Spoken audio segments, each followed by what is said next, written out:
All right, today, I wanted to give you some context of how our last 48 hours was, about how we feel about the NCAA tournament not getting in, and about the NIT. I'll answer a few questions at the end about those two subjects, and I hope you respect that. Any other questions about any other topic, I'll answer later. But I just didn't have to do this today, but for Sooner Nation fans, people, I wanted them to have a little context instead of inferring some different things. I'm here today not with some written, predetermined speech that someone handed me. This is me speaking from the heart about our guys, the devastation, the hurt they're going through, and about just me from the heart about being the leader of this program, about our guys. I'm going to take you through on these two topics. Roughly a year ago today, I was reminiscing with Los and Sam and Ortega yesterday. A year ago today, after guys went in the portal, who was left was Yaya Keita, Luke Norweather, Sam Godwin, Ortega Owe, and Milo Suzan. That was our roster after the portal. And my incredible staff sat around, and we were like, we are going to build an NCAA tournament team the right way with guys that represent Oklahoma. Starting from that, 3 post players and just 2 guards that were freshmen returning. And we recruited a group of young men that I would go to battle with at any time. I enjoyed working every single day, going with these guys, and put ourselves in a position, building that from this point forward. I look at from December 1st, every single day since December 1st, our young guys woke up, right or wrong, and we look at a bracket, and Oklahoma was in a bracket. There wasn't a day from December 1st on. Now, if we lost a game, we might slide a seed. And as a coach, I know better to look at those things because I know there's a lot left. But for young people, every single day from December, they're looking at a bracket and they're in it. The first time since December 1st they looked up that they were not included was on the bracket reveal. And I'll say this, it's not who I am. I'm not here to talk about any other team or any other conference. That's not who I am. I would never want to take the joy away from a young student athlete or a coach that's in it right now. It's not who I am. So you're not going to bait me into questions or get me to say anything bad about another team that is included or a conference that's included, because I just don't want to take the joy away from them. But I will talk about the complete hurt and how dumbfounded I am of why Oklahoma wasn't included. And I have not been told a reason. That day of, I know there's a lot of talk of bracketologists, and I didn't know this. I guess there's like 120 of them. Didn't know that. But if you take like the top 20 reputable ones, there's not one that didn't have us in. There's not one. 2 years ago, we were the last team out. And I'll have to say personally, I didn't feel there was a lot of split. There's a lot of reasons why. And as hard as it was being the last ones out 2 years ago, there's some compelling things that I could say that of what it was told me, and as hard as I was, I could see it. I feel totally different right now. I feel such hurt for the young guys who put so much into it that they don't have answers. That why they were left out when every single day, the response I'm getting from people in the media, other coaches, we had you in. I can't get an answer from anybody to tell me why. And I think that's where the flaw comes in of the process. And I'm not going to sit here and call out any things, and I'm not going to go down a rabbit hole. I'm just going to say that the system is flawed because you hear different reasons of why a team got in. This team might got in for their net. This team got in because of their strength of schedule. This team got in because they had this many quad one wins. This team got in because they didn't have as many bad losses. This team got in because their league, whatever it is. You hear different. There's no consistency of why a team got in. That's to me where, like, this metric, their KenPom was better, their BPI was better. There's no consistency. There's always a reason that is shown to fit an answer what they give you. If there's 20 people that are absolute experts in studying all the metrics, if they study every metric, and those top 20 people who do that and study it all have Oklahoma in, that's a concern for me about the system. Of then why, when you look at some teams that are in, our metrics are better than a lot of them. And that is what I have to give our guys answers and their families. Families that believed in what we're doing. And to go back to that story of where we were a year ago. We sat there 2 games below, we finished the game 2 games below 500 a year ago right now. With those 5 guys staying. And from that point on, in the number 1 league in the country by every analytic, we went plus 10. We went from 2 games below to 20 wins in 8 games. That's a plus 10 turnaround. And for all intent and purposes, we're an NCAA tournament team. We had to overcome the craziest Saturday that I can remember of 5 bid Steelers. And I'm so incredibly proud of our guys of fighting through what they did. The resiliency. You know, injuries are part of the game. I get it. But those are tough to handle. We were 18-6 ranked. We were 7-6 in quad 1 and 2 when we had a couple guys go down and from that forward. But the resilience of fighting through to get where we were, and then to sit there on the bracket show when every indication was that we were in, and we're not. So I'm proud of the year that went on. No one will look as a coach at what we could have done better. I, more than anybody, being along as myself, I look at what could I have controlled. Where could we have found 2 more points in this game? Where could we have found 2 more points in that game? So that's what I start with internally. But then I think about the end result, where we were at.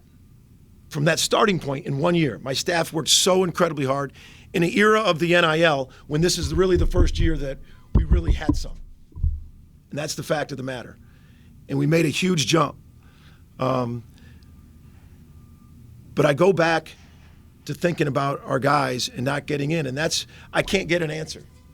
I know you're going to ask me, what have you heard?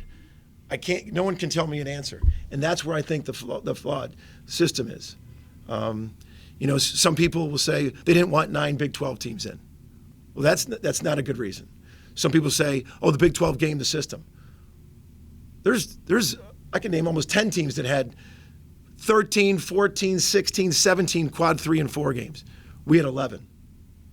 So you can't say that. There's a lot of things that I'm not going to go into so many details because people will, you know, always pick apart the metrics. But that was there's not a specific gauge to go by while you're in or out to tell these teams. Is it strength of record? Is it net? Net really does the efficiency. Doesn't it count in your opponent? The strength of record goes into the quality opponent and all that. That's a telling one. Ours was 31, very high. So that's, and then I want to give you some context for our guys. The resilience they showed, the families, the group of coaching staff that I had, I couldn't be more proud of who they are. But instead of inferring, I wanted to share with you and put you in our shoes in the room. So we sat there since December 1st, and the guys felt there was never an indication Oklahoma wasn't in until the reveal. The raw emotion in that room was so real. These unbelievable young men, the tears, hugging each other, the disbelief, the anger, the range of emotions was raw. And trying to find the words to explain to them, I had none. I don't know why the metrics, why we weren't included. And trying to find words in those 10 or 15 minutes, and then all of a sudden having to say to them, do you want to play in the NIT? It never was a thought. And it's absolutely not to disparage the NIT. I think it's a storied tournament. It's not to say people infer that some coaches wanted to go start on the portal. That's not where we were. We weren't about those. It wasn't even about those two teams. I will coach to the last bounce I can possibly coach. And I told my guys that. I said, I will coach, I will develop, I will teach, I will compete for this school to the last bounce. So nobody can infer what it is. It was an incredible raw emotion that these kids had to make a decision in 15 minutes after heartbreaking news with some of the guys that will never have a chance to play in the NCAA tournament again. And that's the fact of the matter. I wish there's some teams that has 72 hours to kind of soak in that they weren't in, that can comprehend that they weren't in the tournament, and then they can make a decision to play in. There was none of that. It was hurt, pain, tears, emotion, and then, hey, we got 20 minutes to make this decision. And that's the fact, is that we didn't feel we had enough guys to field a team, more than 5 guys or 6 guys to field to play in it. And that's the reality of it. And that's for people can infer. It was no other reason than that.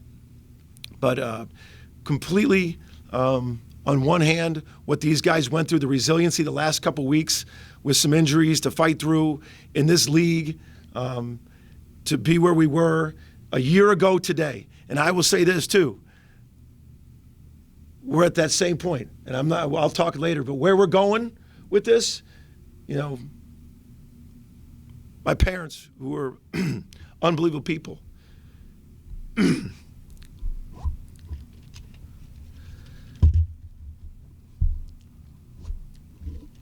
hurting for the players and their families more than any of us, the coaches.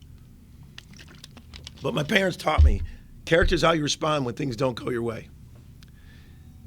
And how we're going to respond of getting gutted and devastated by this news is I remember feeling how bad we felt a year ago of being 2 games below 500 and all the work we put in. And I look at the year of absolutely everywhere we went, trying to get this fan base going, trying to get a roster in all this time to go plus 10, that there's going to be no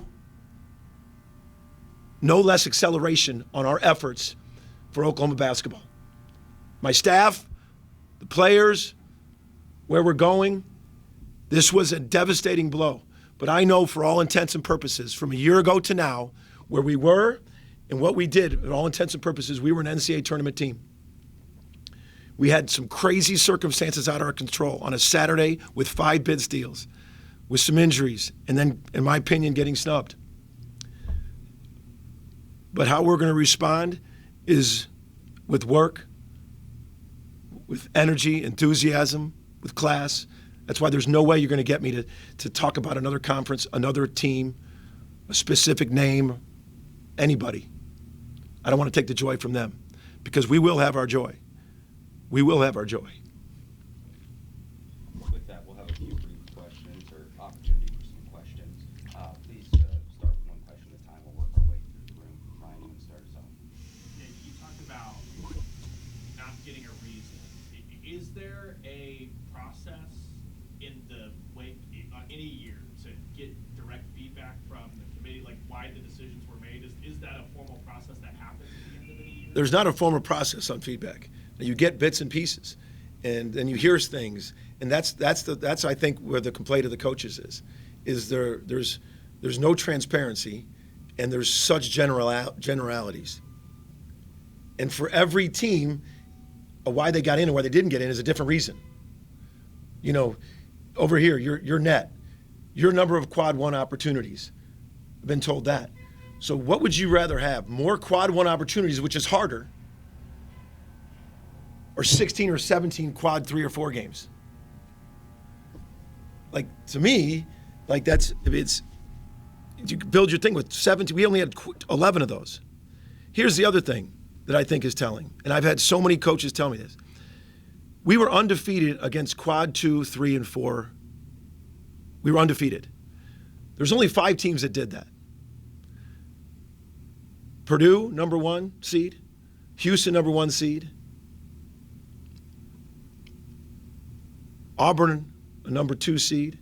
UConn, a number 1 seed. And Oklahoma. If it was so easy to do that, why are the only other teams to do that the best of the best? So that is, I've had a lot of coaches tell me that when that graphic came out.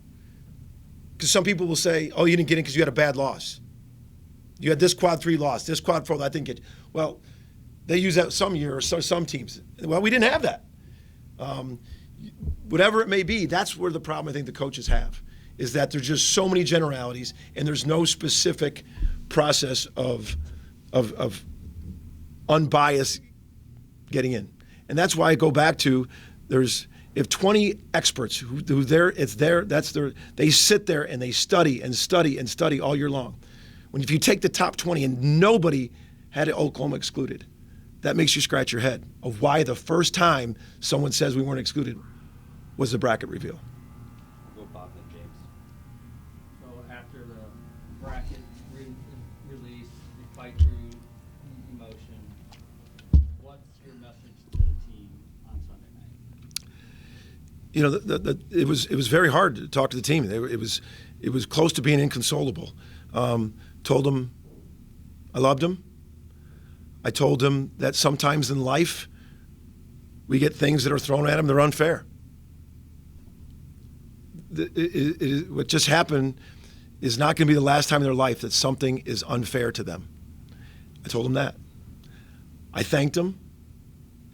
I didn't have a lot of answers because I didn't have them. All I could just say is the raw emotion as their head coach is I loved them. Some things in life are unfair, and I'm proud of those guys believing in what they did in the hardest conference in the country through different adversities or hurt.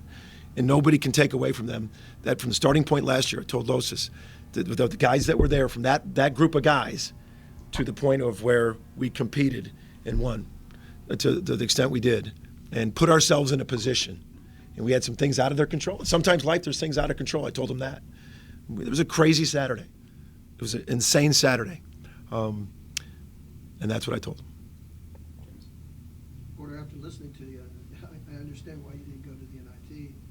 Did you even get to the point of your 3 guys wanting to continue to play? Did you even get into any discussions like that at all when it came to the NIT? Yeah, a little bit. Yeah, and just it was too far from their mind. And that's why I do think in the future, I get the NIT wants to piggyback off the selection show. I get that. It's been that way for years. But right now, when to have to shift, like I said, some people had time to decompress and kind of understand they weren't in. There's teams, and they get to, all right, for 3 or 4 days, we're not getting in. That disappointment, and they process it, and they're like, all right, let's compete in the NIT. There's no time to process when you absolutely were told by everybody you're in, and there was no time to process it. And the emotion of those guys, it was not about continue to play. It was just pure hurt, and they couldn't think of anything else other than that. And that was where you're not going to go in and compete with about 5 guys. And like I said, I told them, I will coach, teach, develop, compete, prepare, represent. Every one of those words for the University of Oklahoma and play, and I will do that. And but we the administration and us combined made a decision. It's almost unfair for the 5 guys to do it if we do it with a smaller number of guys. Go Barry then Jesse. Yeah, Porter, without the bid stealers, I think you'd have been a 9 seed, not even in Dayton. Right. Wouldn't even have to mess with the first 4. I agree. If you'd had been a 9 seed not in Dayton, Brooklyn, or wherever, would you sit there and look at the bracket and say, hey, why are we so low? Why they have us Because, I mean, your frustration with committees, obvious and understandable. However, you're a 9 seed wherever, the bid stealers put you where you are today. So are you asking, like, would I have been happy with my seed? Right, yeah, I mean, in other words, I mean, in some ways, it was out of the committee's hands. If they had you a 9 seed in wherever, team A, B, C, and D, and E all won, they had no choice but to move you down. No, I get it. I get us moving us down with the bid stealers. I get that part of it. I don't get where our metrics, I feel, across the board are higher than some other teams that got in, and I'm not going to name specific teams. I don't want to take away joy from anybody, but I just fighting for our guys, fighting for this of how good the Big 12 was. And I'll say that moving forward, you can't put a limit on how many teams in a league is. That's just not a reason not to take a team. But I get the bid stealers of where we were before the bid stealers, but after those bid stealers, there's still, I can't get an explanation why we weren't in, because no matter who calls me, no matter what any expert says, they still had us in. And that's like, that's what everyone keeps, well, that's the only feedback I've gotten is like, I don't know what to say, Porter, we had you in. That's after the bid stealers. So I get the bid stealers of moving us down off that. I get that. I don't get why we still weren't included based on our metrics across the board. Porter, with all that, with how disappointing the weekend was and the crazy turn of events, just how do you, I guess in a broad sense, how do you evaluate the season as a whole? Like you said, you improved a lot from last year and most years. You make the tournament after this season. But with all that, just how do you evaluate it? What do you take from it going into the offseason? I take how big of a jump we made. I thought we had, we competed against the best and the best. I will always start with where could we have been better. I'll always start with that. But these guys played hard every night. They competed. They showed resiliency. They won 20 games and put themselves in a position of being an NCAA tournament team. The reality is we're not. And I know that'll fuel me and the guys. But again, I tried to give you some context of sitting up in that coach's office with my staff and say, all right, we got Yaya, Luke, Sam, and 2 freshmen, Losa and Ortega. Let's, in this crazy world of NIL, we got to build the guys that fit us.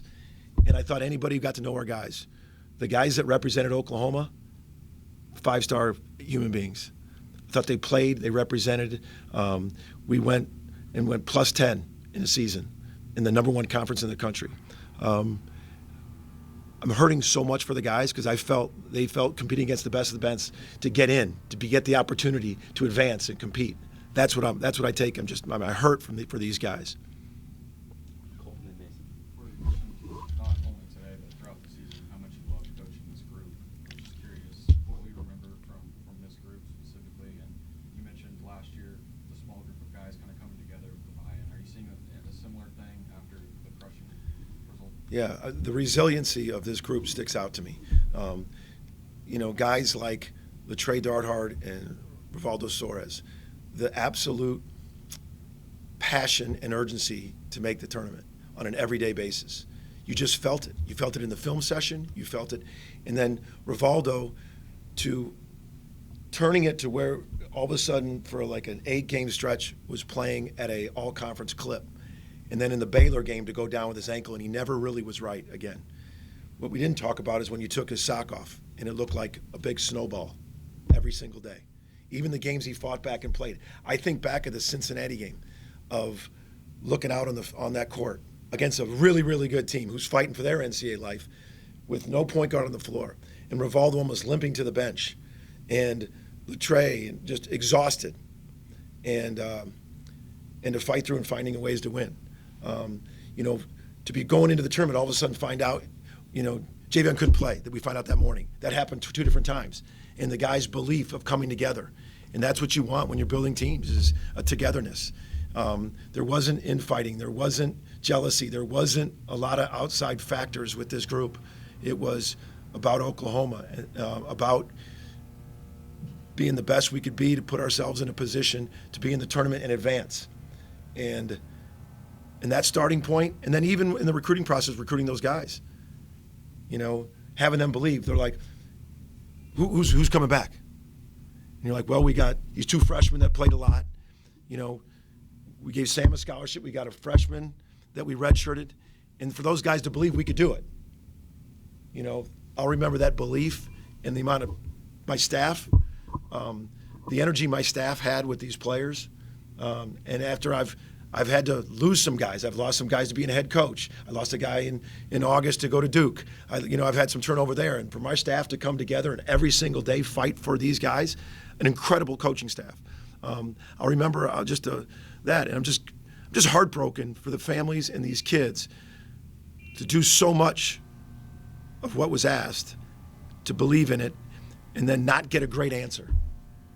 And to have, for months, they saw Oklahoma in. And the only time in months that someone even remotely said you weren't in was on the bracket reveal. That was very, very raw and devastating for these young guys. Porter, you mentioned Latrell and Waldo, and you got Mox that's going out the door too. Just what did it need to have those 3 in your program for this 1 year and develop those relationships with them? You know, I think those guys, had,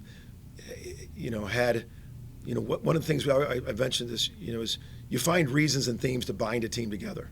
One of the things that bound our team was that no one was in the NCAA tournament before. And we were spinning that in a positive way to create this energy to get there. And I referenced my Creighton teams. The first time we went, nobody in the room had been there. And that bound us together. And I referenced that. Those guys had an urgency about them that they brought every day, that I'll remember, that comes with guys in this COVID year. We have one more cycle of COVID years where guys transfer. They have 1 year left. Sam Godwin will be in that for us. Sam Godwin will be in his COVID year. But there's an urgency about that. Those guys, they definitely brought an urgency every day. We'll wrap up today's availability. Porter, what's the balance now? How much do you want the guys to use this emotion in the off-season, let it fuel them, and how much is there, let it go? Yeah, that'll be a question for another day. I just, in terms of just, where we're going from here. But, we got competitors, and my staff, myself,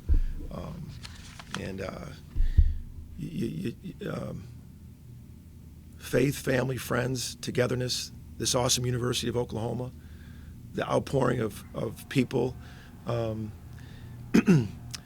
say this, my good friend that I've really developed a great friendship the last 3 years, and he's a friend to everybody around here, Bob Stoops. He uses the term OUDNA a lot. We've talked about it, and the OUDNA just doesn't talk about at the top of the hill. The OUDNA is really strong as you're climbing that hill. And that's where this staff, these players, this program is going to rely on that ODNA to fight through this adversity. The people at this school, the outpouring of people, the leadership, and the 2 Joes, Joe Harris and Joe Castiglione, Marcus Bowman, my administrator. But that OUDNA never has to be more relevant. It's almost more important on the way up than it is at the top. And that's where we're going to lean on as we move forward. Thank you. Thanks, everyone.